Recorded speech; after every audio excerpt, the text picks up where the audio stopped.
نحمده ونستعينه ونستغفره ونعوذ بالله من شرور أنفسنا وسيئات أعمالنا من يهده الله فلا مضل له ومن يضلل فلا هادي له وأشهد أن لا إله إلا الله وحده لا شريك له وأشهد أن محمدا عبده ورسوله يا أيها الذين آمنوا اتقوا الله حق تقاته ولا تموتن إلا وأنتم مسلمون يا أيها الناس اتقوا ربكم الذي خلقكم من نفس واحدة وخلق منها زوجها وبث منهما رجالا كثيرا ونساء واتقوا الله الذي تساءلون به والأرحام إن الله كان عليكم رقيبا يا أيها الذين آمنوا اتقوا الله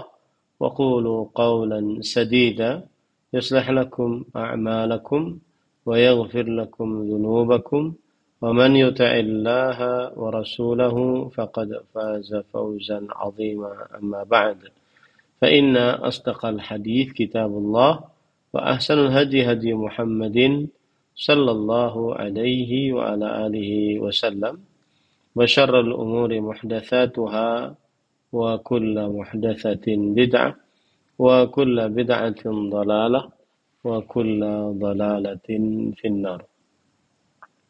Alhamdulillah, kita bersyukur pada Allah Subhanahu wa taala pada hari ini, hari Kamis malam Jumat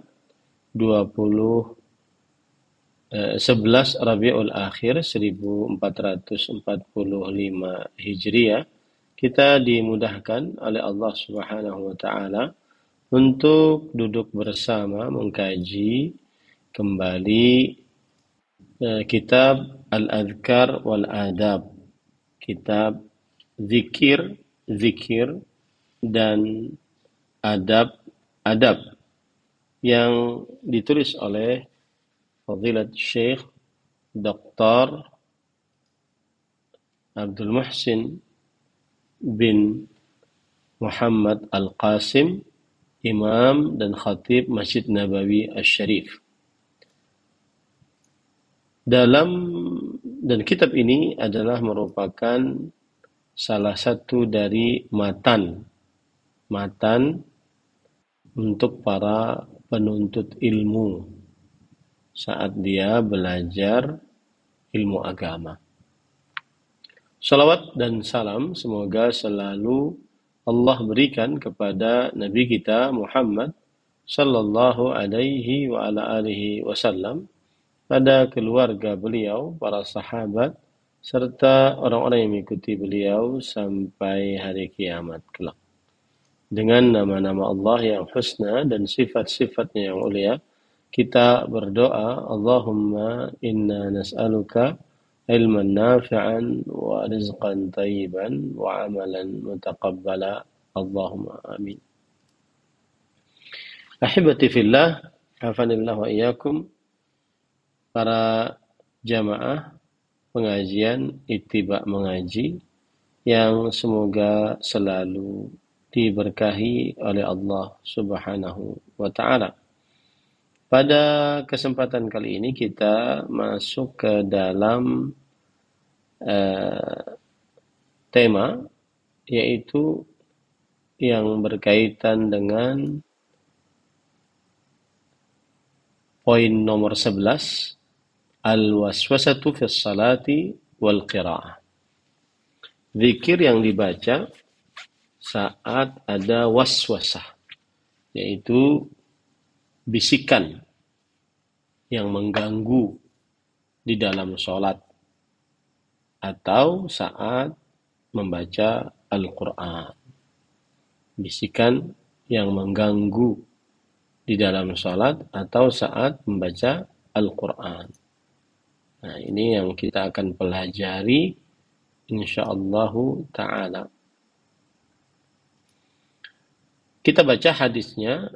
Ata Uthman ibnu Abil As radhiyallahu anhu ila Rasulillah sallallahu alaihi wa ila Nabi sallallahu alaihi wasallam faqala Ya Rasulullah, inna syaitana qad hala baini wa baina salati wa qiraati yalbisuha alayya. فقال النبي صلى الله عليه وسلم ذاك شيطان يقال له خنزب فإذا أحسسته فتعوذ بالله منه وادفل على يسارك ثلاثا قال ففعلت ذلك فأذهبه الله عني رواه مسلم. Utsman bin Abil As radhiyallahu anhu mendatangi Nabi Muhammad sallallahu alaihi wasallam. Lalu beliau berkata, "Wahai Rasulullah, sesungguhnya syaitan telah menghalangi antara aku dan salatku serta bacaanku di dalam salat. Ia mencampur adukkan atasku." Lalu Nabi Muhammad SAW bersabda, itu adalah syaitan. Disebut namanya adalah khinzab. Maka jika engkau merasakannya, maka minta perlindunganlah kepada Allah Subhanahu wa taala darinya. Dan lakukanlah tafal atas kirimu sebanyak 3 kali. Lalu Utsman bin Abil As radhiyallahu anhu berkata, aku lakukan hal tersebut. Maka Allah Subhanahu wa taala menghilangkannya dariku. Allah Subhanahu wa taala menghilangkannya dariku. Taib. Ahibati fillah, afanillahu iyyakum, kaum muslimin yang saya cintai karena Allah. Poin pertama yang ingin kita bahas dari hadis ini adalah beberapa kalimat-kalimat yang perlu kita bahas pada hadis ini. Hadis ini mengatakan, wahai Rasulullah, sesungguhnya syaitan telah menghalangi antara aku dan salatku serta bacaanku.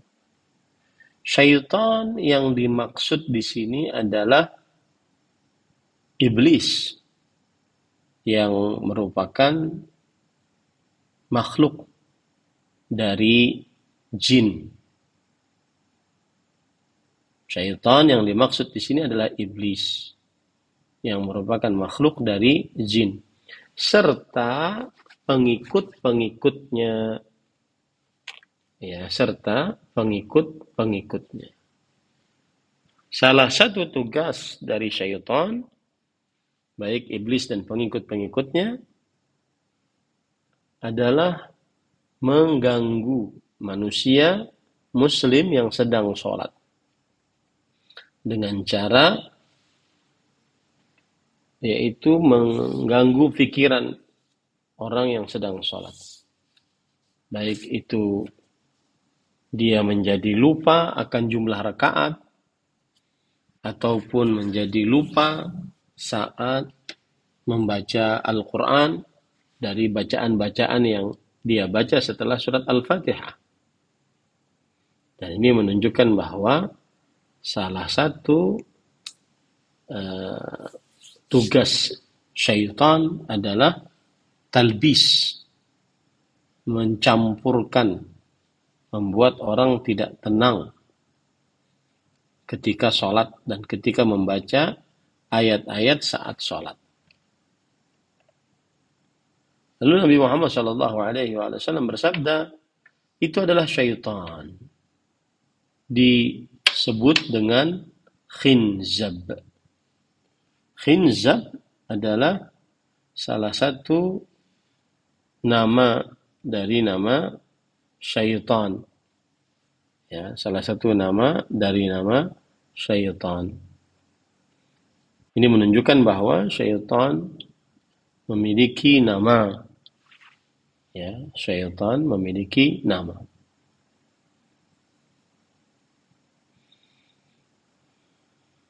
Dan Para ikhwan yang dirahmati oleh Allah Subhanahu wa taala, khinzab ini adalah musuh bagi manusia saat seseorang sholat, mengganggu manusia dari kekhusyuan saat sholatnya. Nah, kemudian kita lanjutkan. Lalu jika engkau merasakannya, maka fata'awwadz billah, minta perlindunganlah kepada Allah Subhanahu wa taala dengan mengucapkan a'udzubillah minasyaitonir rajim. Lalu melakukan tafal. Tafal adalah meludah dengan sedikit dari air ludah. Meludah dengan sedikit dari air ludah. Ini namanya tafal. Di sana nanti ada naf. Naf adalah meludah tanpa air ludah. Jadi meludah tanpa air ludah. Dan ini dilakukan ke kiri. Ya, ke kiri bukan ke kanan. Sebanyak 3 kali. Tetapi ini dengan asumsi bahwa di samping kirinya tidak ada orang. Ya, kalau seandainya ada orang, maka tidak perlu melakukan hal tersebut. Dia cukup mengucapkan a'udzubillah minasyaitonir rajim. Kemudian hilanglah perasaan itu dariku, kata sahabat Nabi Utsman bin Abil As. Nah, ini pelajarannya adalah bahwa dahsyatnya minta perlindungan kepada Allah Subhanahu wa taala. Nah, kemudian setelah itu bacaan ruku' yang ke-12. Kana Nabi sallallahu alaihi wasallam yaqulu fi ruku'ihi subhana rabbiyal azim. Adalah hadis riwayat Muslim. Adalah Nabi Muhammad SAW kebiasaan beliau membaca di dalam rukuknya subhana rabbiyal azim. Dan arti subhana adalah kalimat tanzih. Arti subhana adalah ucapan untuk mensucikan Allah Subhanahu wa taala dari segala macam kekurangan. Ya, mensucikan Allah Subhanahu wa taala dari segala macam kekurangan.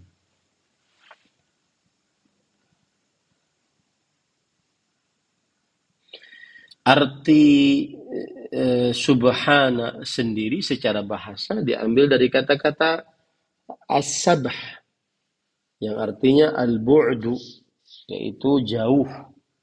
Ya, yang artinya adalah jauh.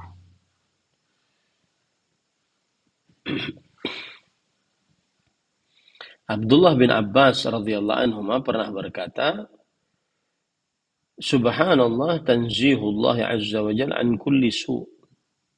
Ucapan subhanallah itu adalah mensucikan Allah Subhanahu wa taala dari setiap keburukan. Kemudian setelah itu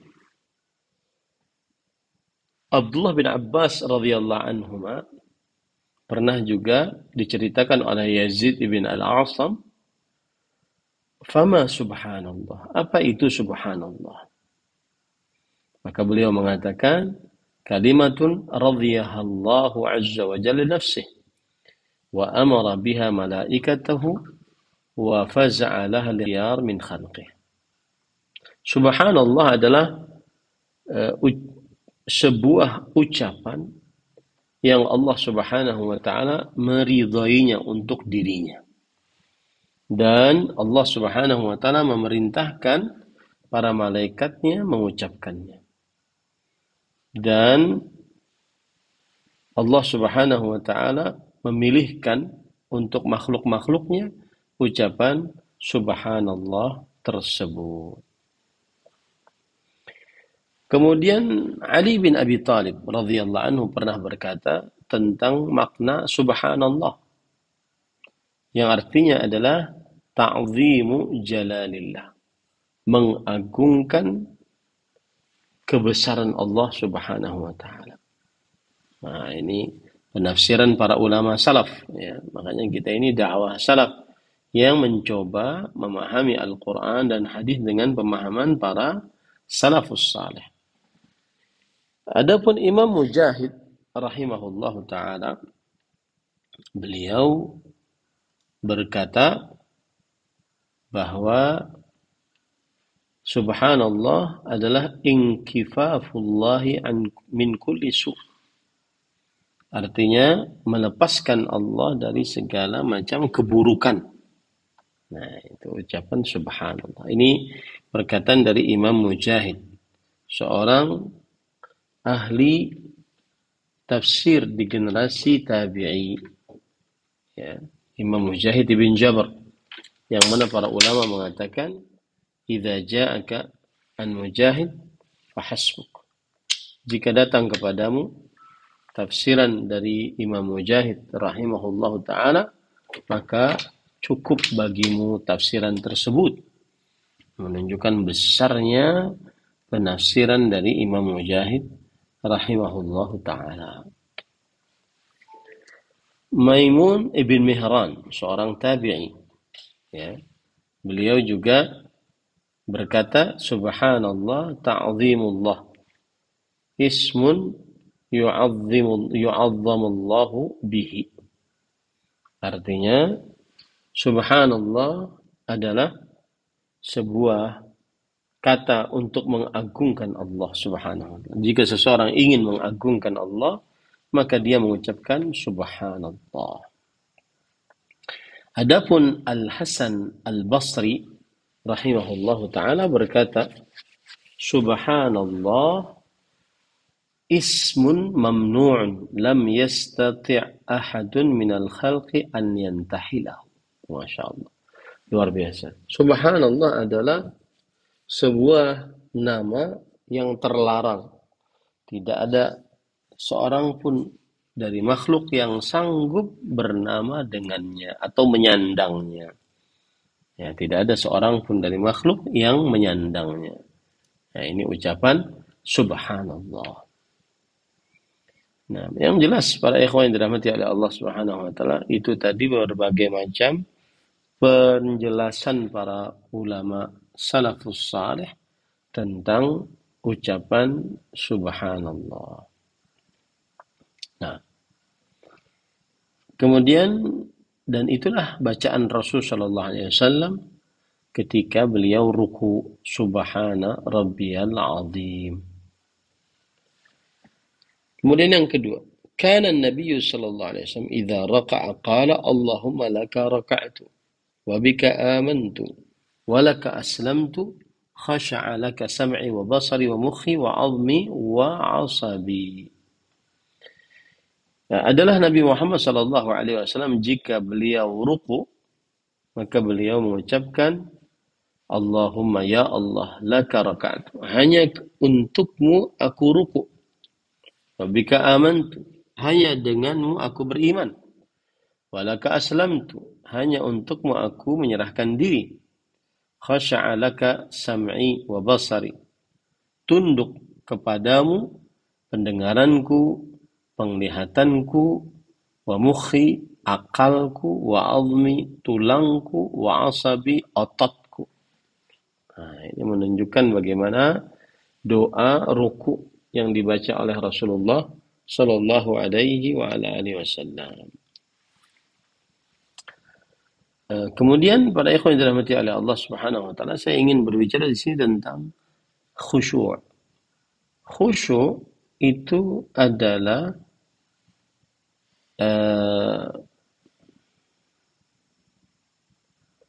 ketundukan yang disertai dengan sebentar. Khusyuk adalah ketundukan yang disertai dengan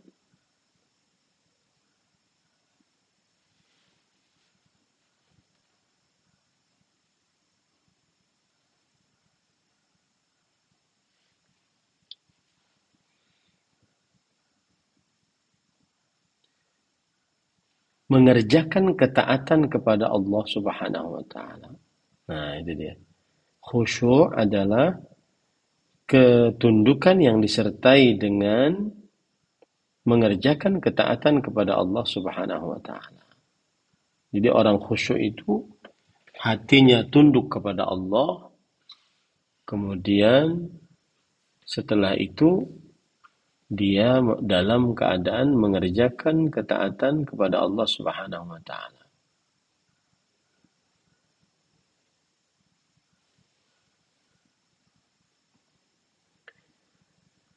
Para ikhwah yang dirahmati oleh Allah Subhanahu wa taala, di sini disebutkan tadi di dalam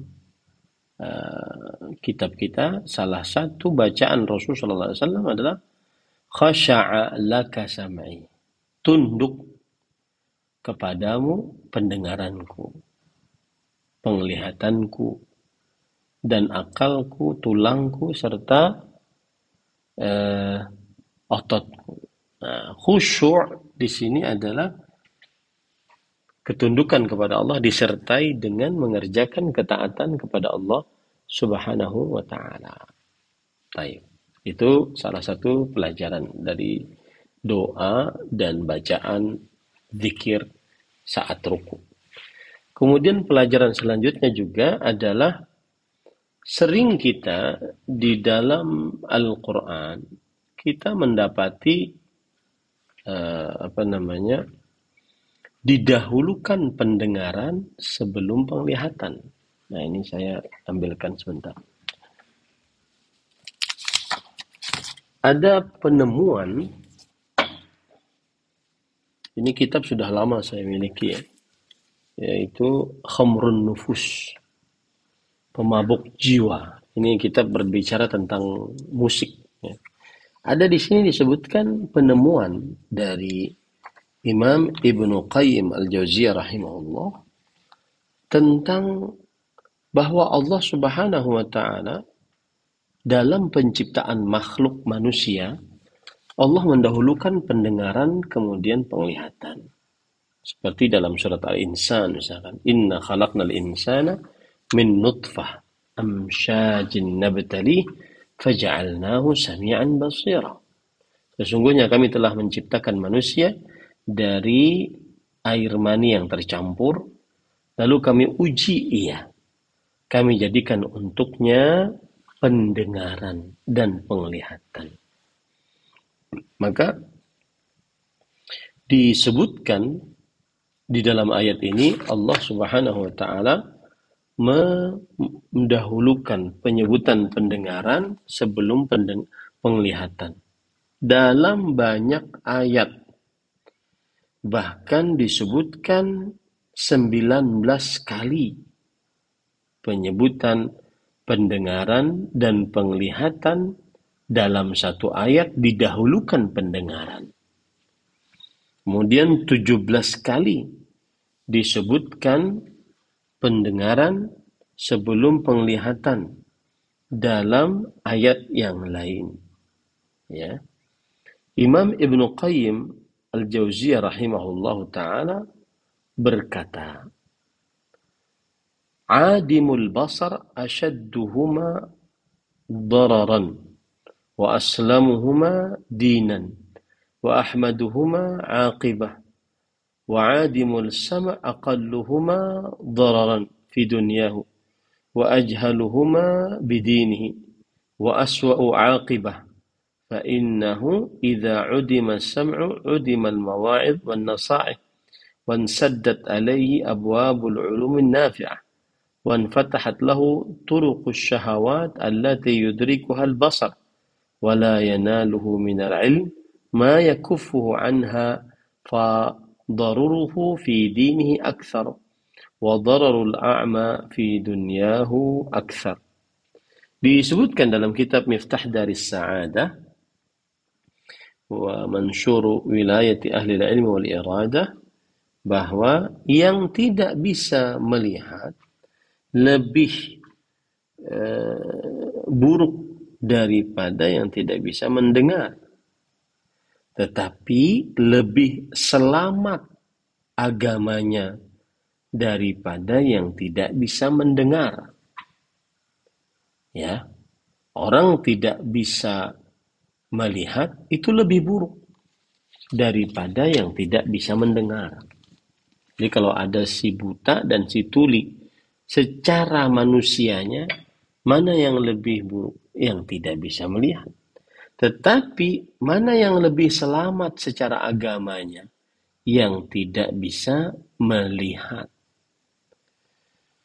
Dan mana yang lebih baik urusan akhiratnya? Yang tidak bisa melihat. Sedangkan yang tidak bisa mendengar, sedikit buruknya di dunia. Di dunia sedikit buruknya, tetapi dia lebih bodoh tentang urusan agamanya daripada yang tidak bisa melihat. Yang tidak bisa mendengar lebih bodoh dalam urusan agama daripada yang tidak bisa melihat. Dan lebih buruk akhirnya nanti di akhirat daripada yang tidak bisa melihat. Karena jika tidak bisa mendengar, maka dia tidak mendengar nasihat-nasihat, ilmu-ilmu agama, tertutup untuknya ilmu-ilmu yang bermanfaat. Dan terbuka baginya jalan-jalan syahwat yang bisa dilihat oleh mata. Ya, yang bisa dilihat oleh mata. Dan dia tidak bisa mendapatkan ilmu ya yang dia bisa dengar. Maka yang tidak bisa mendengar ini bahayanya dalam agama lebih besar. Sedangkan yang tidak bisa melihat bahayanya dalam urusan dunia lebih besar. Gitu ya. Jadi yang tidak bisa melihat, yang tidak bisa mendengar, bahayanya dalam agama lebih besar. Yang tidak bisa mendengar, yang tidak bisa melihat, bahayanya dalam urusan dunia lebih besar.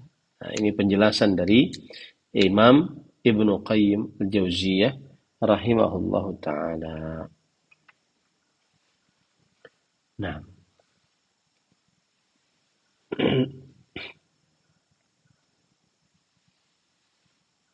kemudian juga salah satu hikmah kenapa disebutkan dahulu pendengaran daripada penglihatan. Karena anak kecil akan belajar melalui pendengaran lebih besar daripada dia belajar melalui penglihatan. Ya, ini para ikhwan yang dirahmati oleh Allah Subhanahu wa taala. Orang yang buta, anak kecil yang buta, dengan mudah dia bisa belajar bahasa dengan pendengarannya. Nah, itu dia. Ini para ikhwan yang dirahmati, ini adalah salah satu dari penemuan yang disebutkan oleh para ulama mengapa pendengaran di dalam Al-Quran, dalam penciptaan manusia, lebih didahulukan daripada penglihatan. Nah, kemudian thalithan, kana Nabi sallallahu alaihi wasallam yukthiru an yaqula fi ruku'ihi wa sujudihi subhanakallahumma rabbana wa bihamdika Allahumma ghfirli. Muttafaqun alaih. Adalah Nabi Muhammad sallallahu alaihi wasallam memperbanyak membaca di dalam rukuknya dan sujudnya, yaitu subhanakallahumma rabbana wa bihamdika Allahumma ghfirli. Nah, para ikhwan yang dirahmati oleh Allah Subhanahu wa taala, ini bacaan dibaca oleh Rasulullah Sallallahu Alaihi Wasallam saat beliau dalam keadaan sudah saat beliau mendapatkan surat An-Nasr, ya, surat An-Nasr. Idza jaa nasrullahi wal fath wa ra'aitan nas yadkhuluna fi dinillahi afwaja fasabbih bihamdi rabbika wastaghfirhu innahu kana tawwaba.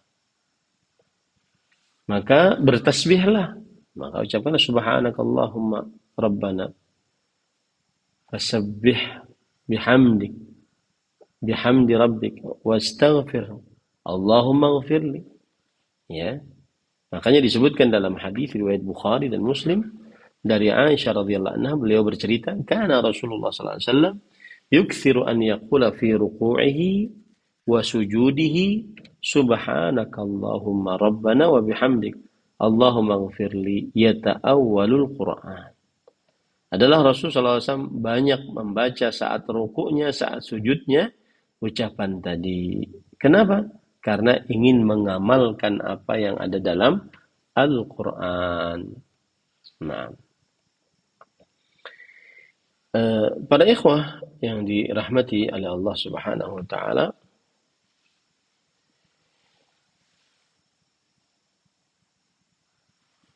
di sini ada berbagai macam permasalahan.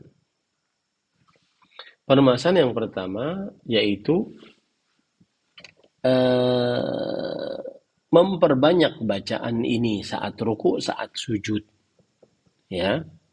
Dan Rasulullah Sallallahu Alaihi Wasallam beliau memperbanyak bacaan ini saat ruku, saat sujud, saat sudah mendapatkan surat An-Nasr sebagai bentuk pengamalan terhadap surat An-Nasr tersebut.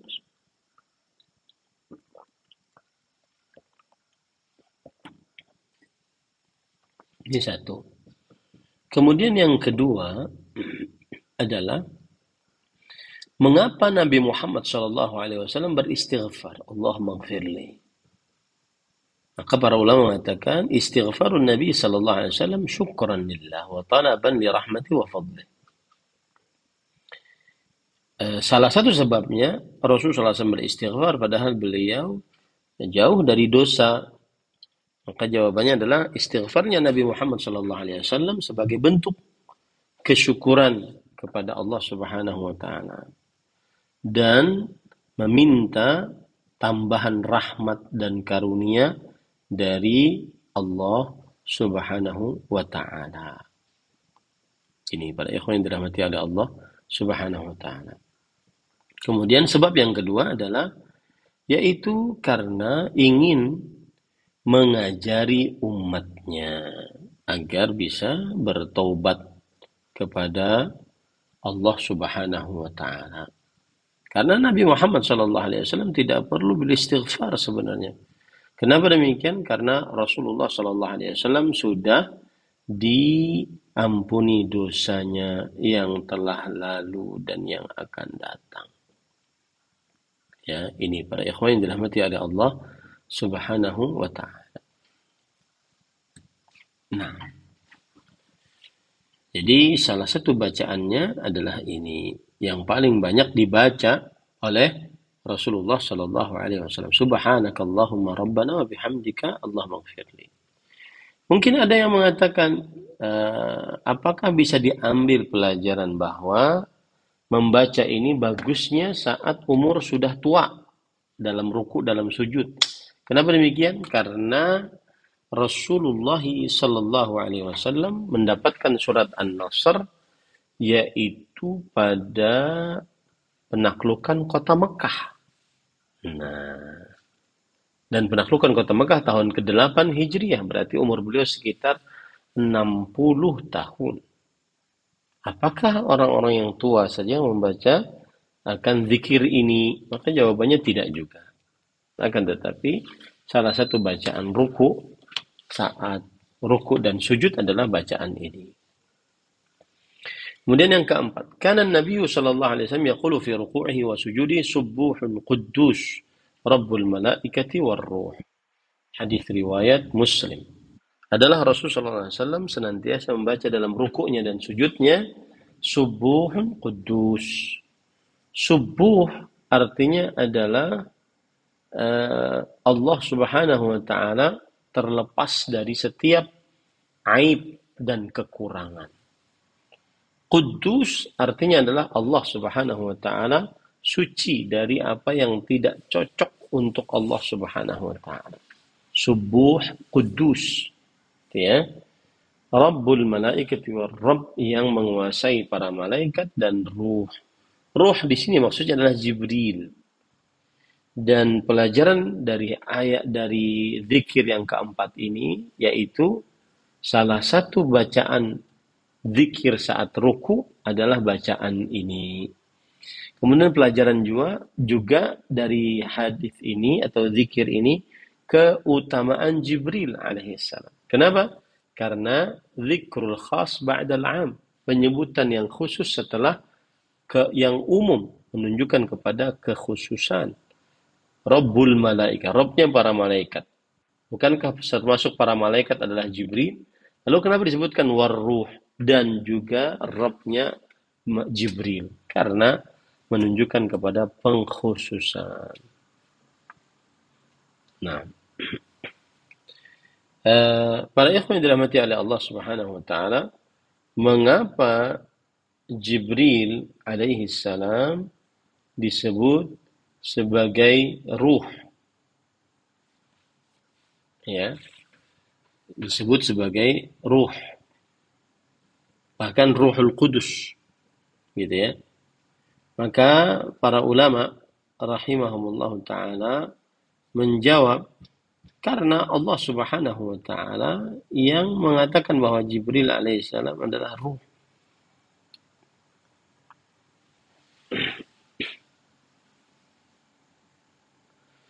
Dan dinamakan Jibril alaihissalam dengan ruh karena beberapa sebab, atau Ruhul Qudus, ya, karena beberapa sebab. Yang pertama adalah sebagai bentuk pemuliaan dari Allah dan penjelasan tentang tingginya derajat Jibril alaihissalam di sisi Allah. Nah, ini adalah poin pertama, yaitu bahwa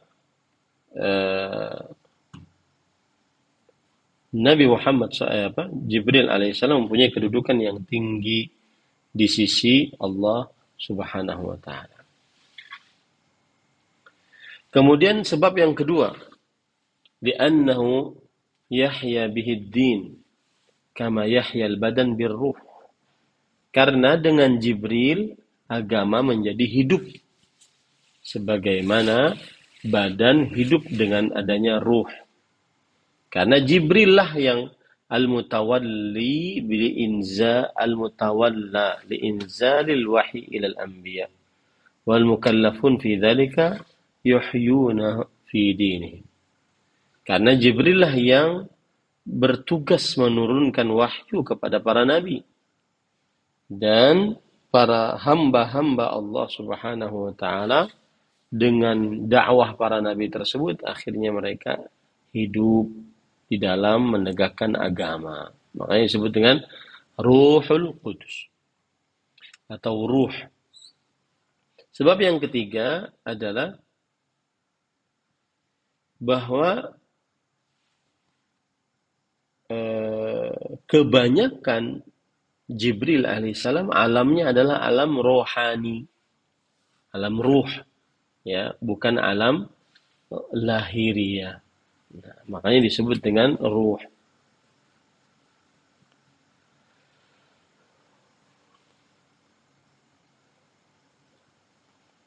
Nah,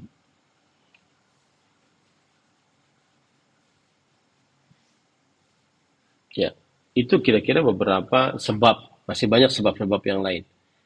Kenapa Jibril alaihissalam disebut sebagai ruh? Tetapi kita cukupkan itu. Nah, kemudian yang kelima, kana Nabi sallallahu alaihi wasallam yaqulu fi ruku'ihi wa sujudihi Subhana dzil jabarut wal malakut wal kibriya wal 'azamah. Adalah Rasulullah SAW saat sujudnya dan rukuknya beliau mengucapkan Subhana dzil jabarut wal malakut wal kibriya wal 'azamah. Maha suci Allah yang memiliki al-jabarut, al-malakut, al-kibriya, al-'azamah. Al-jabarut يعني الربوبية.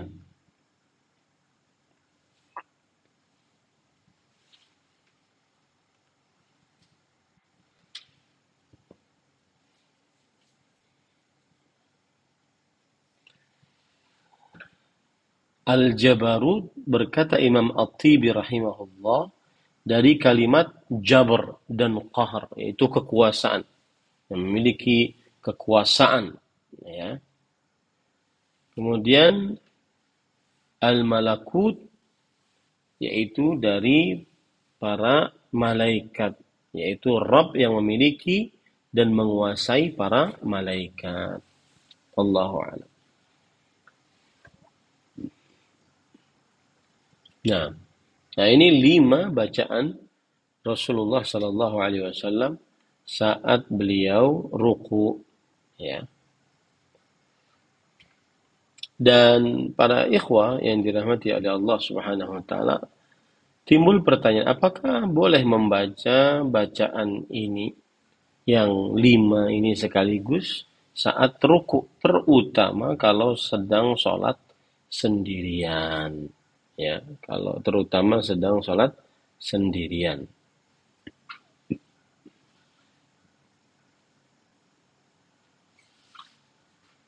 Maka jawabannya adalah belum ada dalil dari Rasulullah SAW bahwasanya beliau menggabung dari bacaan-bacaan yang ada. Akan tetapi beliau membaca salah satu darinya. Maka pada saat itu hendaklah seseorang membaca terkadang ini, terkadang itu, tapi tidak digabung dalam satu sujud atau satu ruku, ya. Nah,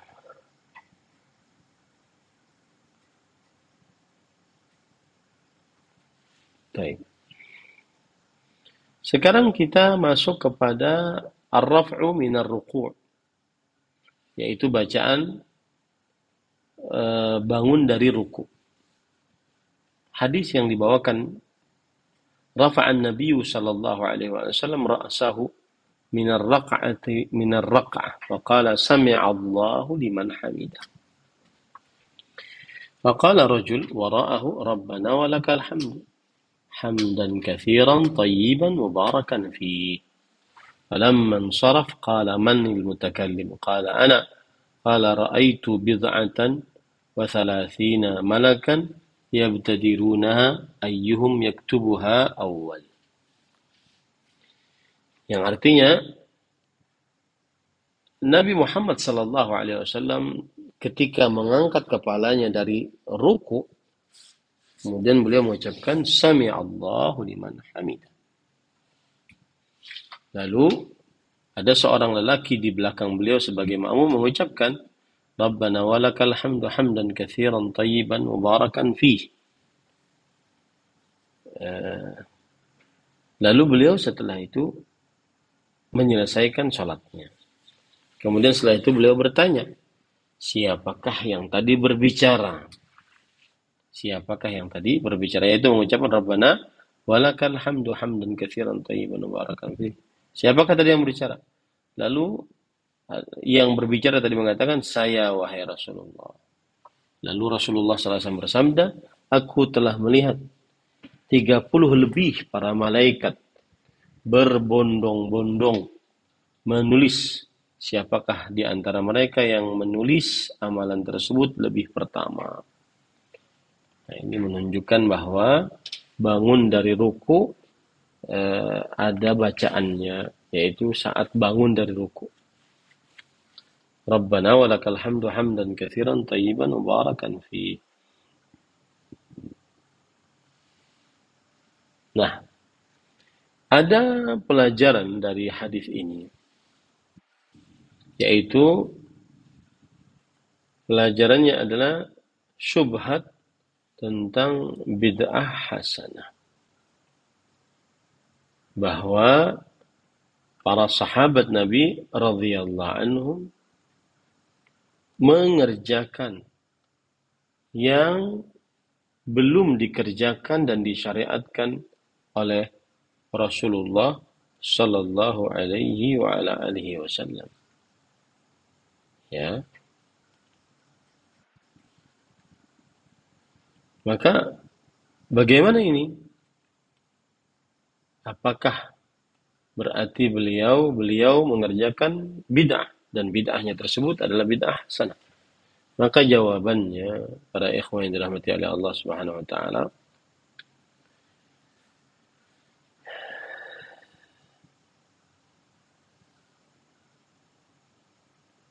apa yang dikerjakan oleh para sahabat Nabi radhiyallahu anhum, mereka ini disetujui oleh Rasulullah sallallahu alaihi wasallam. Meskipun mungkin belum dikerjakan oleh Rasulullah sallallahu alaihi wasallam. Lalu Rasulullah sallallahu alaihi wasallam menyetujuinya. Nah, saat menyetujuinya itulah akhirnya seseorang menganggap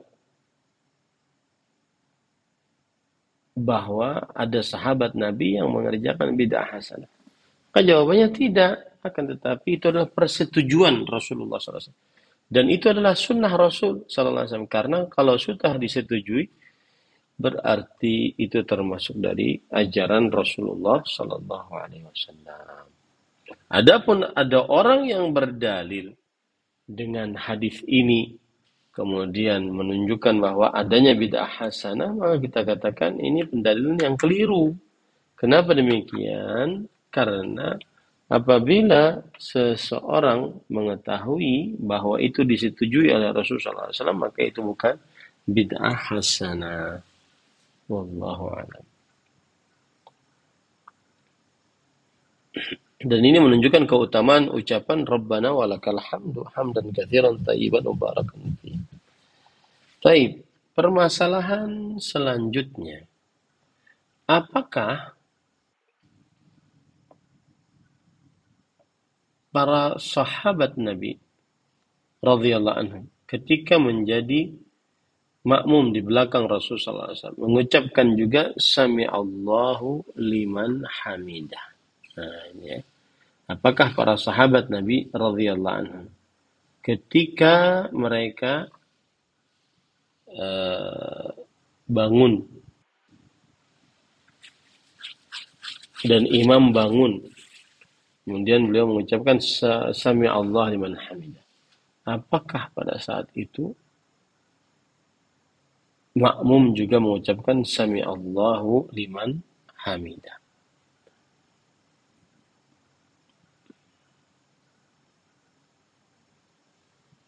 Maka jawabannya terjadi ikhtilaf di antara para ulama rahimahumullah ta'ala. Tapi pendapat jumhur yaitu hanya mengucapkan Rabbana walakal hamdu. Hal ini berdasarkan hadis riwayat Bukhari Muslim dari Abu Hurairah radhiyallahu anhu, bahwa Rasulullah sallallahu alaihi wasallam bersabda, "Idza qala al-imam sami'a Allahu liman hamidah, faqulu Rabbana lakal hamd."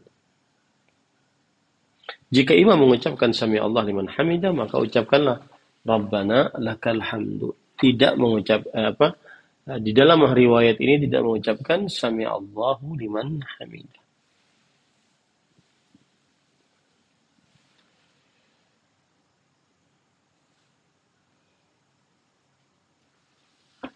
Nah, kemudian para ikhwan yang dirahmati oleh Allah Subhanahu wa taala, di sana ada pendapat yang kedua, yaitu baik imam salat sendirian atau makmum mengucapkan sami Allah liman hamidah. Kenapa? Karena Rasulullah SAW mengucapkannya. Dan Rasulullah SAW bersabda, "Shallu kama ra'aitumuni usalli." Salatlah aku sebagaimana kalian telah melihat aku salat. Jadi tetap dibaca menurut sebagian ulama. Nah, kemudian yang kedua, kana Nabi sallallahu alaihi wasallam idza rafa'a ra'sahu min ar-ruku' qala Rabbana lakal hamdu mil'as samawati wal ardi mil'a ma syi'ta min syai'in ba'du ahlan thana'i wal majd ahqqu ma qala al-'abdu wa kulluna laka 'abdun Allahumma la mani'a lima a'tait wa la mu'ti lima mana'ta wa la radda lima qadait wa la yanfa'u dzal jaddi minkal jadd. Hadis riwayat Muslim. Ini juga bacaan saat bangun dari ruku.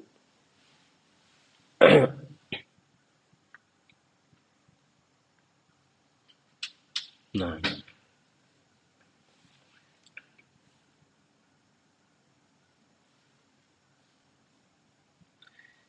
baik.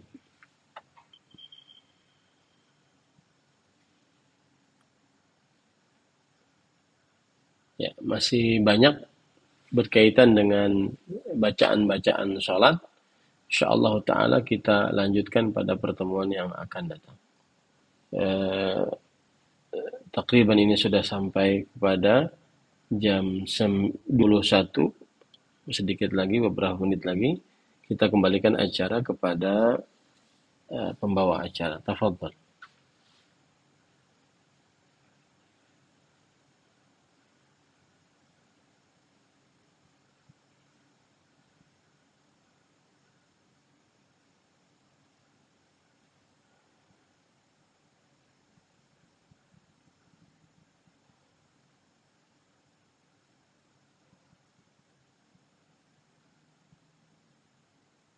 Nah, silahkan.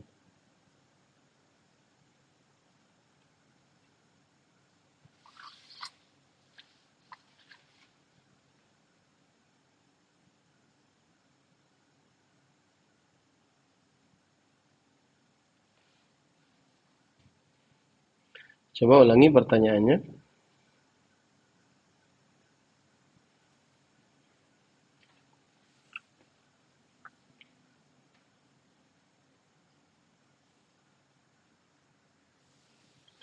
Jawabannya adalah sebenarnya tidak mengapa orang berdoa saat ruku. Karena bukankah bacaan-bacaan ruku tadi di antaranya yaitu subhanakallahumma rabbana wa bihamdika Allahumma ghfirli. Bukankah itu adalah doa? Bukankah itu adalah doa? Tidak mengapa seorang berdoa, tetapi belum diketahui ada riwayat Nabi Muhammad SAW beliau berdoa saat ruku. Yang ada adalah hadis Rasulullah SAW. Wa ammar ruku fa'azimu fihi rabb. Adapun saat ruku maka agungkanlah Allah Subhanahu wa taala. Makanya disebutkan subhana rabbiyal azim. Naam. Wallahu a'lam.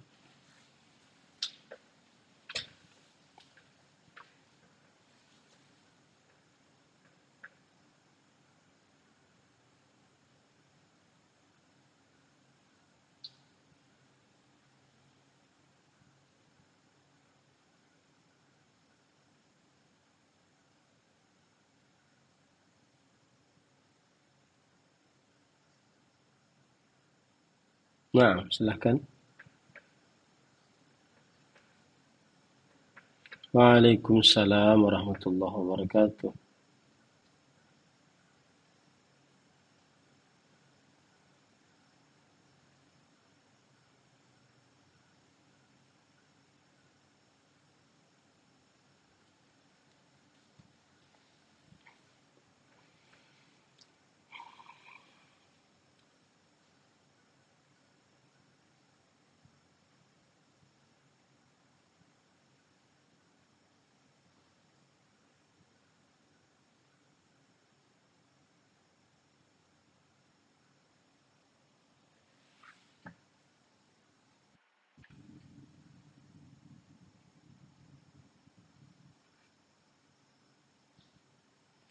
Bismillah, walhamdulillah, wassalatu wassalamu ala rasulillah, wa ala alihi wa ashabihi wa man walah amma ba'd. Apabila menyebutkan pertanyaan, kemudian diawali dengan salam dan belum dijawab oleh ustadznya, insyaallah ta'ala ustadznya akan menjawab setelah pertanyaan selesai. Jadi tidak perlu diulang salamnya. Jazakallahu khairan ibu. Baik. Kemudian yang kedua, adapun jawaban atas pertanyaan tadi adalah jika seseorang mencukupkan dengan apa yang sudah dia baca, kemudian dia langsung berpindah kepada ruku, ya tidak mengapa. Karena Allah Subhanahu wa taala berfirman, "Faqra'u ma tayassara minal Qur'an." Bacalah apa yang mudah dari bacaan Al-Qur'an. Apa yang mudah, ya sudah baca saja. Itu lebih utama daripada dia mungkin mengganti dengan yang lainnya. Nah, kemudian apakah kalau mengganti dengan yang lainnya diperbolehkan? Maka lebih baik tidak, karena yang sudah terbaca itu sudah mencukupi. Wallahu a'lam. Dan bukan kebiasaan Rasulullah sallallahu alaihi wasallam beliau mengganti-ganti surat di dalam sholatnya apabila beliau sedang lupa ataupun sedang terlupakan dari beliau bacaan tersebut. Wallahu a'lam. Nah, silakan Ibu.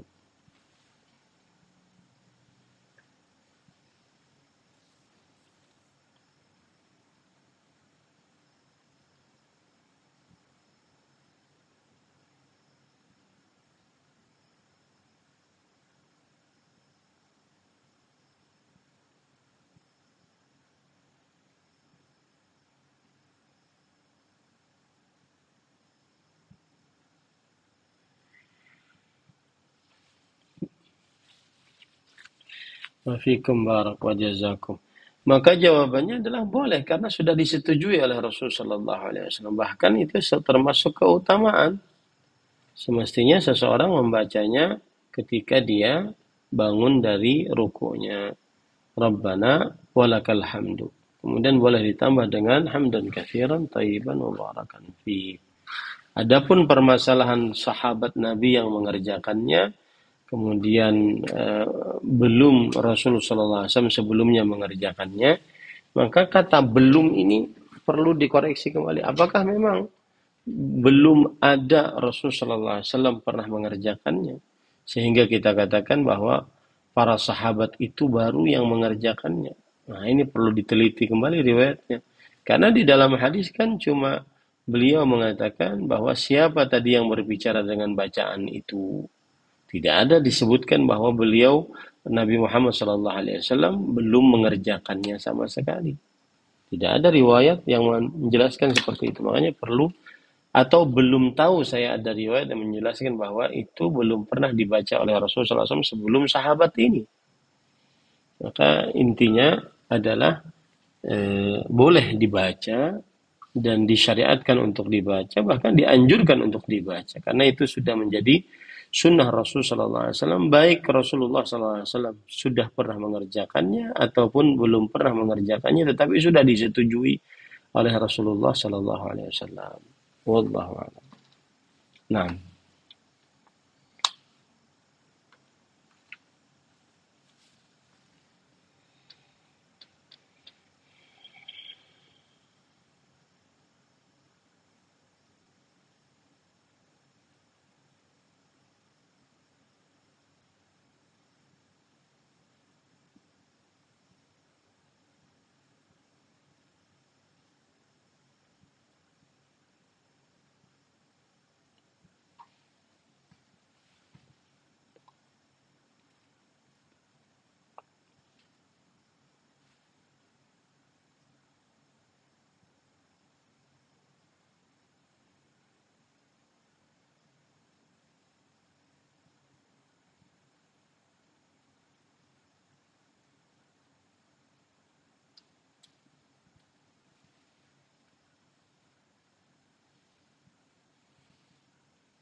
Bismillah, walhamdulillah, wassalatu wassalamu ala rasulillah wa ala alihi wa ashabihi wa man wala amma ba'd.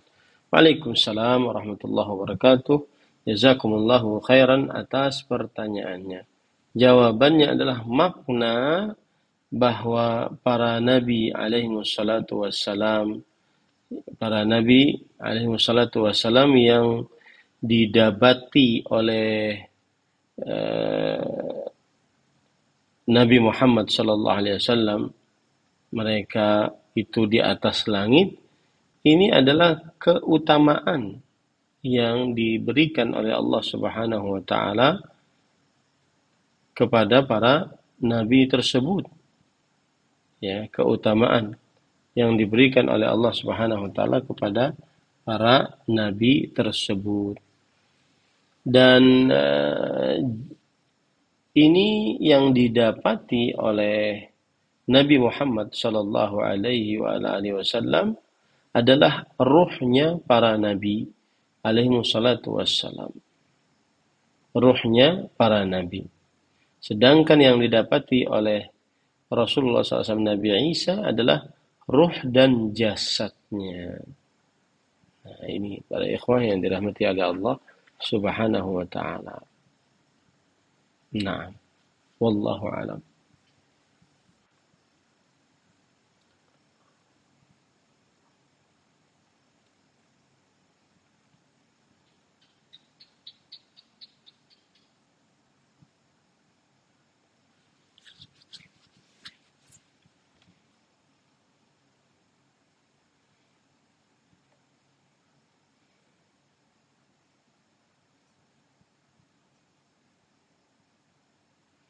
Assalamualaikum warahmatullahi wabarakatuh.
Bismillah, walhamdulillah, wassalatu wassalamu ala rasulillah wa ala alihi wa ashabihi wa man wala, amma ba'd. Ada hadis yang diriwayatkan oleh Imam An-Nasa'i dari Abu Hurairah radhiyallahu an. Kana Rasulullah sallallahu alaihi wasallam idza iftataha as-salata sakata hunayha. Yang artinya adalah Rasulullah SAW jika beliau memulai salat, maka beliau diam sebentar. Lalu Abu Hurairah radhiyallahu anhu berkata, "Faqultu bi abi wa ummi ya Rasulullah, ma taqulu fi sukutika baina takbiri wal qiraah?" Wahai Rasulullah, bapakku, ibuku jaminannya, apa yang engkau baca saat diammu di antara takbir dan bacaan? Nah, ini menunjukkan bahwasanya beliau diam antara takbir dan bacaan. Takbir di sini maksudnya takbiratul ihram, bacaan di sini maksudnya adalah Al-Fatihah. Maka beliau mengatakan, aqulu Allahumma ba'id baini wa baina khatayai kama ba'adta bainal masyriqi wal maghrib. Allahumma naqqini min khatayai kama yanqqa ath-thawbul abyad min ad-danas. Allahumma ighsilni min khatayai bil ma'i wath thalji wal barad. Nah, ini adalah menunjukkan bahwa Rasul Shallallahu Alaihi Wasallam diam setelah takbiratul ihram untuk membaca doa istiftah. Kemudian salah satu sunnah Rasul Shallallahu Alaihi Wasallam adalah diam setelah membaca surat, ya, di dalam sholat, agar tidak tercampur antara takbir perpindahan dengan dengan bacaan Al-Quran, agar tidak tercampur antara takbir perpindahan dengan bacaan Al-Quran. Nah, yang tidak ada adalah tidak wajib bagi imam untuk diam setelah membaca surah Al-Fatihah. Nah, ini tidak ada perbedaan pendapat di antara para ulama akan hal ini. Karena Rasulullah Shallallahu Alaihi Wasallam ketika beliau membaca surah Al-Fatihah, maka langsung membaca surat yang lain. Ya, langsung membaca surat yang lain. Jadi tidak wajib diam membaca surat setelah membaca surat Al-Fatihah. Dan ini pendapat yang lebih kita kuatkan dalam hal ini. Karena Rasul Shallallahu Alaihi Wasallam setelah membaca surat Al-Fatihah mengucapkan amin, lalu beliau membaca surat yang lain.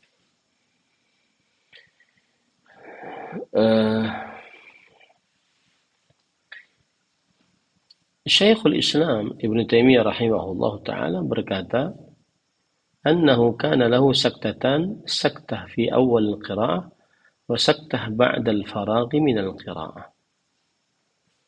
Bahwa Nabi Muhammad sallallahu alaihi wasallam mempunyai dua diam di dalam sholatnya.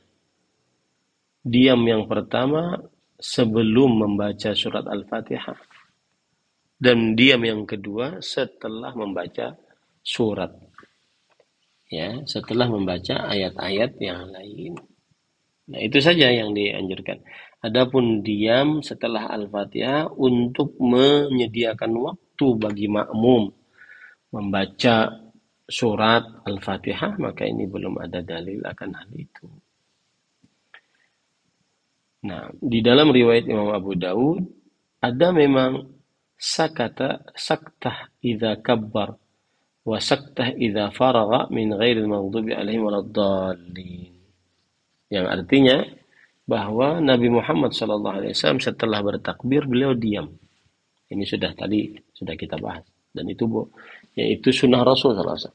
Dan beliau diam ketika sesudah membaca surah Al-Fatihah. Tetapi ini riwayatnya lemah, dilemahkan oleh para ulama rahimahumullah ta'ala. Makanya tidak ada dalil jelas sahih yang ditunjukkan oleh dalil akan syariatnya diamnya imam ya setelah membaca Al-Fatihah sehingga makmum bisa membaca Al-Fatihah. Ini belum ada dalil akan hal tersebut. Nah, kemudian pertanyaan yang kedua adalah apakah si makmum yang mengucapkan Rabbana walakal hamdu hamdan katsiran thayyiban mubarakan fihi membacanya dengan suara yang keras, maka jawabannya bisa jadi, akan tapi tidak teriak. Mungkin beliau dekat dengan Rasul sallallahu alaihi wasallam. Ya. Tapi pertanyaan seperti itu tidak terlalu urgensi untuk dijawab apakah dia baca dengan keras atau tidak, kemudian menyebabkan apakah kita makmum membacanya dengan keras atau tidak. Karena kita sebagai makmum tidak boleh mengganggu yang lain. Maka kita hanya bisa mungkin mengatakan, mungkin dia di dekat dengan Rasul sallallahu alaihi wasallam, lalu Rasul sallallahu alaihi wasallam mendengarnya. Ada kemungkinan yang lain, yaitu Rasul sallallahu alaihi wasallam diberikan wahyu oleh Allah bahwa ada yang membaca bacaan seperti ini, ya. Yang jelas hadisnya Rasulullah SAW mendengar, entah dia keras atau tidak keras, Allahu a'lam. Kemudian yang ketiga, apabila seseorang ruku, lalu dia ingin memperpanjang rukunya, maka apa yang dia baca? Yang dia baca mengulang-ulang bacaan dari 5 bacaan yang sudah kita bahas tadi. Salah satu darinya dia ulang-ulang. Wallahu a'lam. Nah,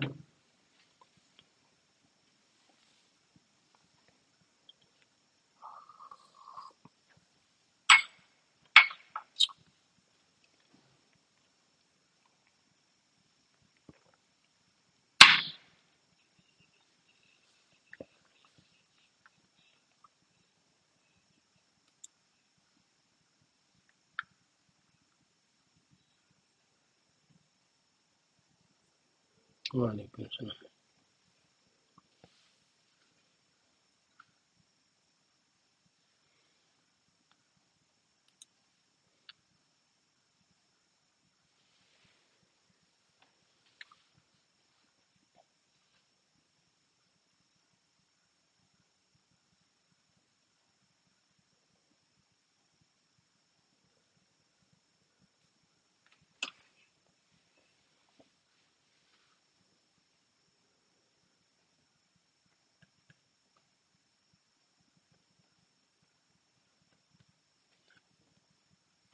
Bismillah, walhamdulillah, wassalatu wassalamu ala rasulillah wa ala alihi wa ashabihi wa man wala amma ba'd.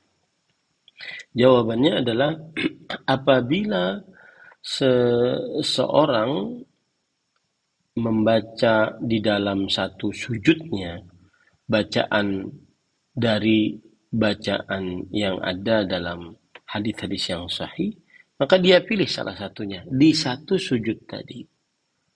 Nah, kemudian kalau dia satu sujud yang lain ingin membaca dengan bacaan yang lain atau bacaan yang sama, maka dipersilahkan. Yang penting satu sujudnya dia tidak gabung-gabung bacaan tadi. Satu rukuknya dia tidak gabung-gabung bacaan tadi. Ya. Nah, ini para ikhwan yang dirahmati oleh Allah Subhanahu wa taala. Jadi dia tidak menggabung-gabung dalam satu sujudnya. Ya, tidak menggabung-gabung. Tetapi dia boleh memilih salah satu, misalkan ruku di rakaat pertama dia baca bacaan yang pertama, ruku di rakaat yang kedua dia baca bacaan yang kedua. Ya, ini para ikhwah yang dirahmati oleh Allah Subhanahu wa taala. Wallahu a'lam.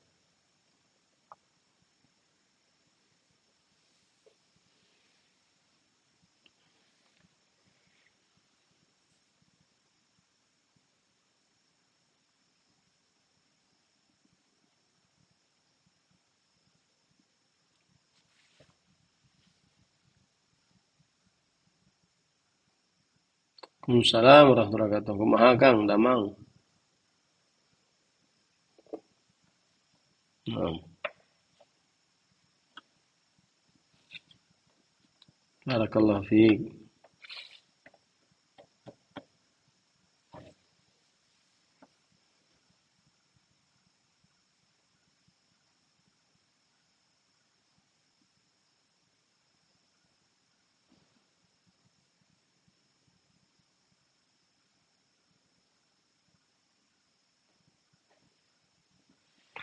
Bismillah.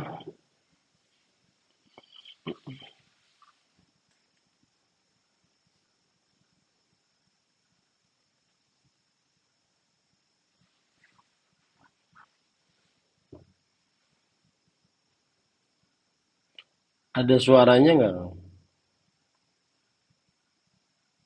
Ada suaranya enggak? Hmm. Hmm.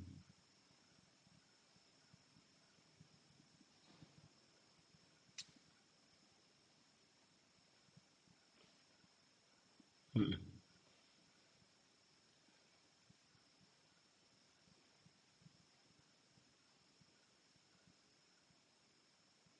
Hmm.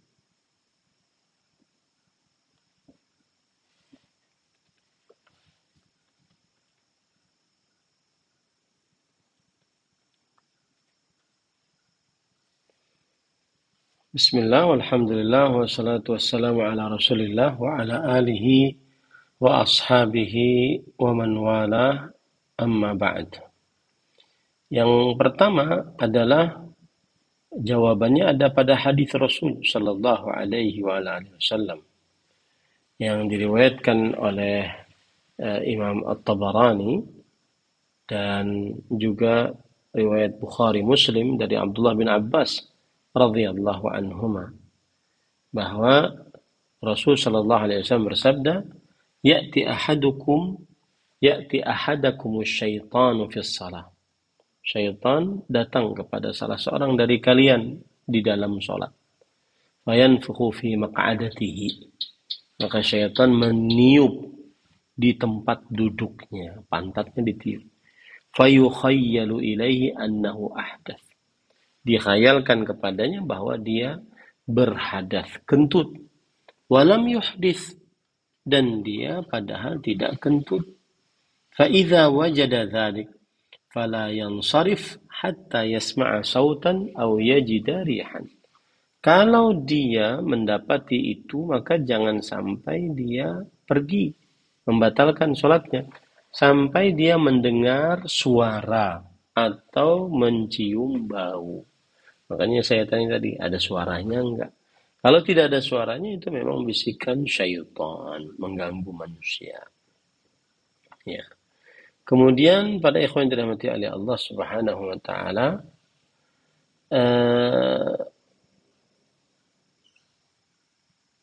apakah seseorang boleh untuk melakukan qunut nazilah secara sendirian?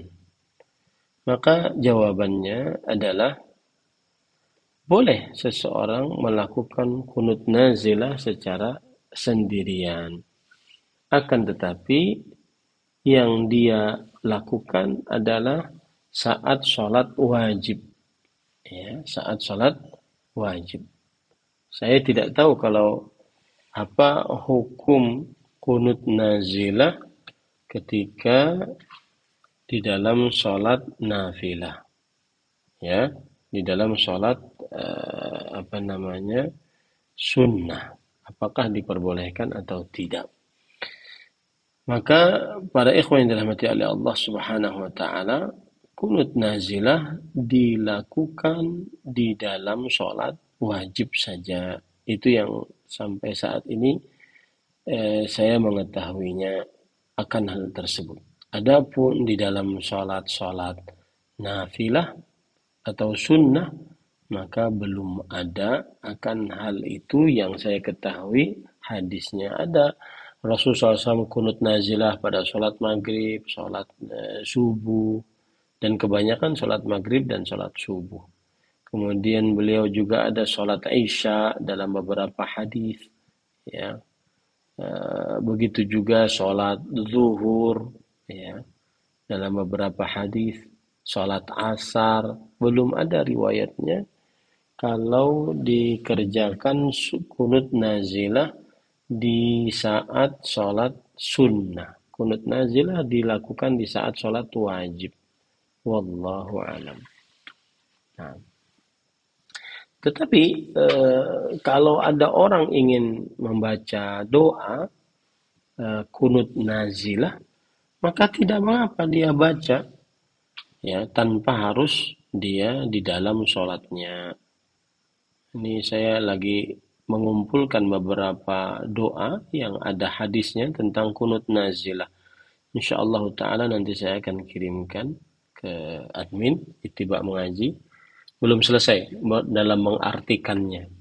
Karena saya juga mempunyai video tentang doa kunut nazilah saat seseorang khutbah ataupun berdoa dengan doa yang menunjukkan kita mendoakan saudara-saudara kita yang sedang dijajah, ditindas, dibunuh, diintimidasi oleh orang Yahudi Zionis.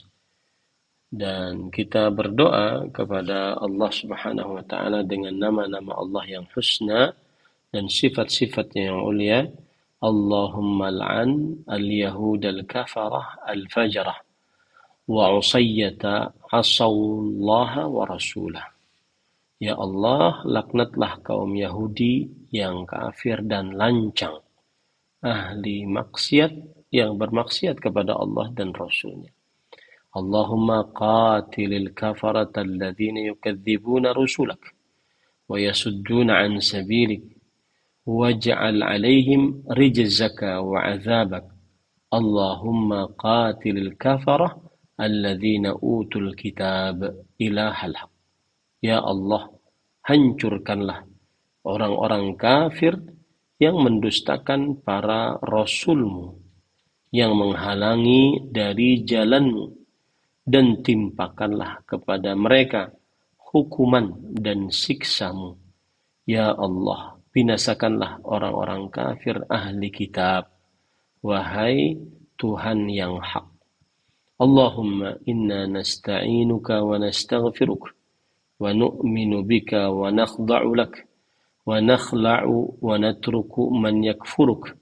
Allahumma iyyaka na'bud wa laka nusalli wa nasjud wa laika nas'a wa nahfid narju rahmatak wa nakhafu 'adzabak inna 'adzabaka bil kafirina mulhaq.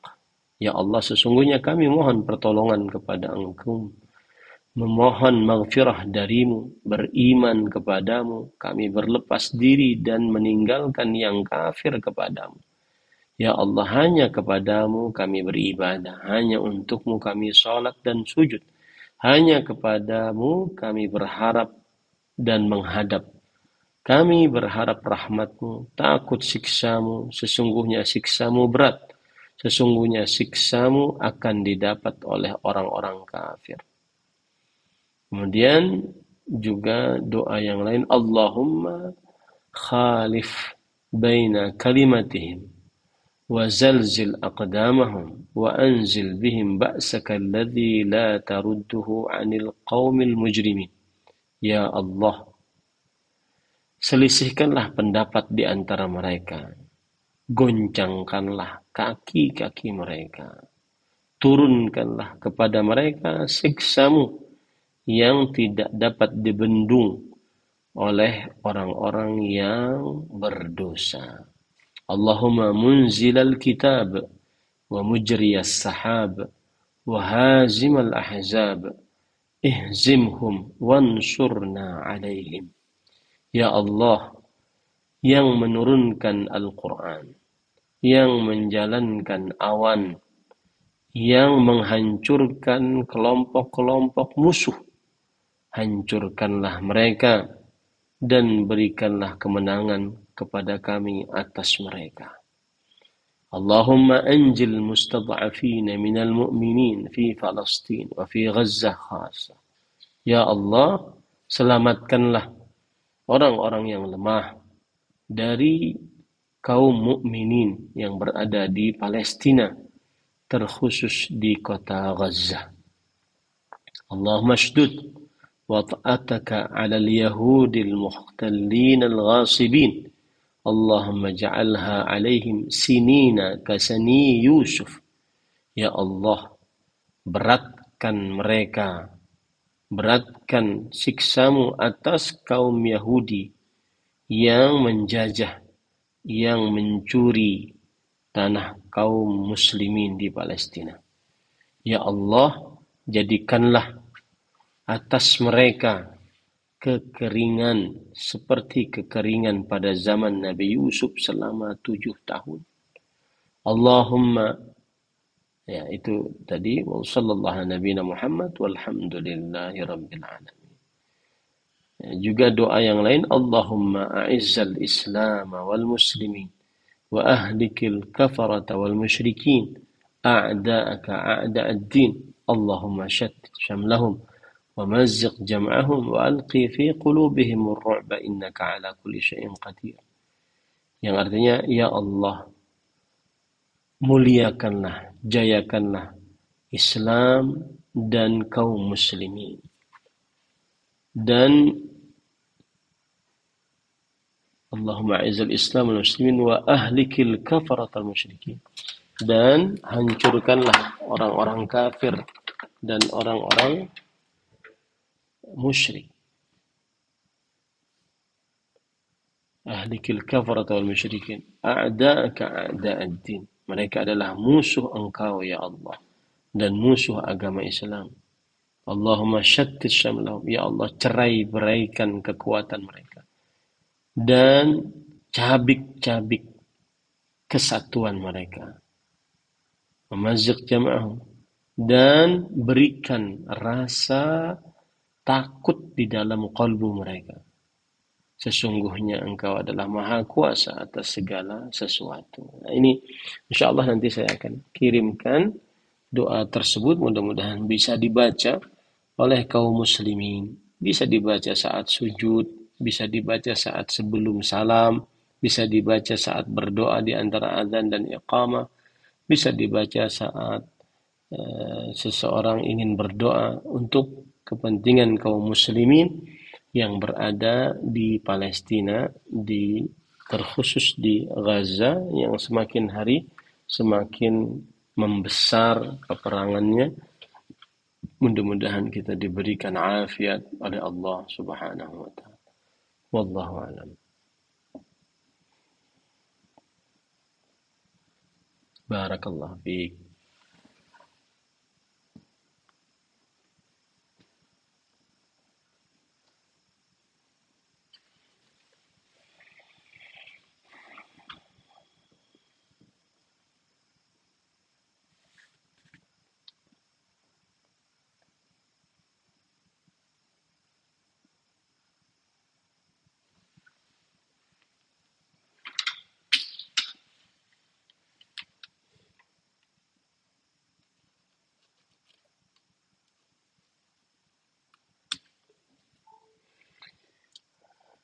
Bismillah, walhamdulillah, wassalatu wassalamu ala rasulillah, wa ala alihi wa ashabihi wa man walah, amma ba'd. Nasihat pada malam ini adalah sikap seorang muslim terhadap kejadian yang menimpa kaum muslimin di Palestina, terkhusus di Gaza. Yang pertama, hendaknya dan wajib bagi seorang muslim untuk bersedih yang sangat mendalam terhadap apa yang terjadi dengan kaum muslimin berupa penindasan, pembunuhan yang dilakukan oleh kaum Yahudi Zionis. Semoga Allah Subhanahu wa taala melaknat mereka. Sedih, kenapa? Karena kita adalah bersaudara. Innamal mu'minuna ikhwah. Sesungguhnya orang-orang beriman bersaudara. Kemudian sedih karena orang beriman satu tubuh, satu kesatuan. Al-mu'min lil-mu'min kal-bunyan yashuddu ba'duhum ba'dha. Orang beriman terhadap orang beriman lainnya seperti satu bangunan, saling menguatkan satu dengan yang lainnya. Jika tada'a sa'irul jasadi bisyahri, idza ishtaka 'udwun tada'a sa'irul jasadi bisyahri wal umma. Jika salah satu dari anggota tubuh tersebut merasa sakit, maka anggota-anggota tubuh lainnya akan tidak bisa tidur dan merasa panas badannya. Sedih karena orang beriman wajib mencintai saudara muslimnya dan menginginkan kebaikan sebagaimana ia menginginkan kebaikan untuk dirinya. Dan itulah tanda keimanan. La yu'minu ahadukum hatta yuhibba li akhihi ma yuhibbu li nafsihi. Tidak sempurna keimanan seseorang dengan kesempurnaan iman yang wajib, yang sempurna, sampai ia mencintai saudaranya seperti ia mencintai dirinya sendiri. Sikap yang kedua adalah hendaknya kaum muslimin menegakkan tauhid, memerangi kesyirikan. Karena itulah satu cara yang paling utama untuk kaum muslimin mendapatkan kembali kejayaannya, ditakuti oleh musuh-musuhnya. Sebagaimana Allah berfirman, wa'adallahu alladhina amanu minkum wa 'amilus shalihat la yastakhlifannahum fil ard kama istakhlafa alladhina min qablihim wa la yumakkinanna lahum dinahum alladhi irtada lahum wa la yubaddilannahum min ba'di khawfihim amna ya'budunani la yushrikuna bi syai'an. Allah telah menjanjikan untuk orang-orang yang beriman dari kalian dan orang-orang yang beramal saleh, Allah akan menjadikan kalian sebagai khalifah, adik kuasa di atas muka bumi ini. Dan Allah Subhanahu wa taala akan menjadikan agama yang Allah telah ridai bagi kalian tegak. Dan Allah Subhanahu wa taala akan menjadikan rasa takut menjadi rasa aman. Yaitu hendaknya kalian beribadah kepadaku dan tidak mensyirikanku dengan sesuatu apapun. Sikap yang ketiga, hendaknya kaum muslimin menjauhi maksiat, terutama maksiat-maksiat yang besar, perzinahan, dan segala macam maksiat yang besar. Karena itu adalah penghantar dari kehinaan bagi kaum muslimin. Ma asabakum min musibah fabima kasabat aydikum wa ya'fu an katsir. Apa yang menimpa kalian dari musibah, maka ini adalah disebabkan karena ulah tangan kalian sendiri, dan Allah memaafkan yang banyak dari dosa-dosa kalian. Yang keempat adalah berdoa. Berdoa kepada Allah Subhanahu wa taala untuk kepentingan kaum muslimin. Karena doa adalah senjata orang beriman. Berdoalah kepada Allah, niscaya Allah akan menyelamatkan kaum muslimin. Yang kelima adalah menjauhi berdebat tentang kaum muslimin yang ada di Palestina dan di Gaza. Debat-debat kusir yang tidak bermanfaat, yang malah banyak mendatangkan keburukan baik terhadap diri sendiri ataupun terhadap kaum muslimin. Wallahu a'lam, sallallahu nabi Muhammad walhamdulillahi rabbil alamin. Wassalamualaikum warahmatullahi wabarakatuh.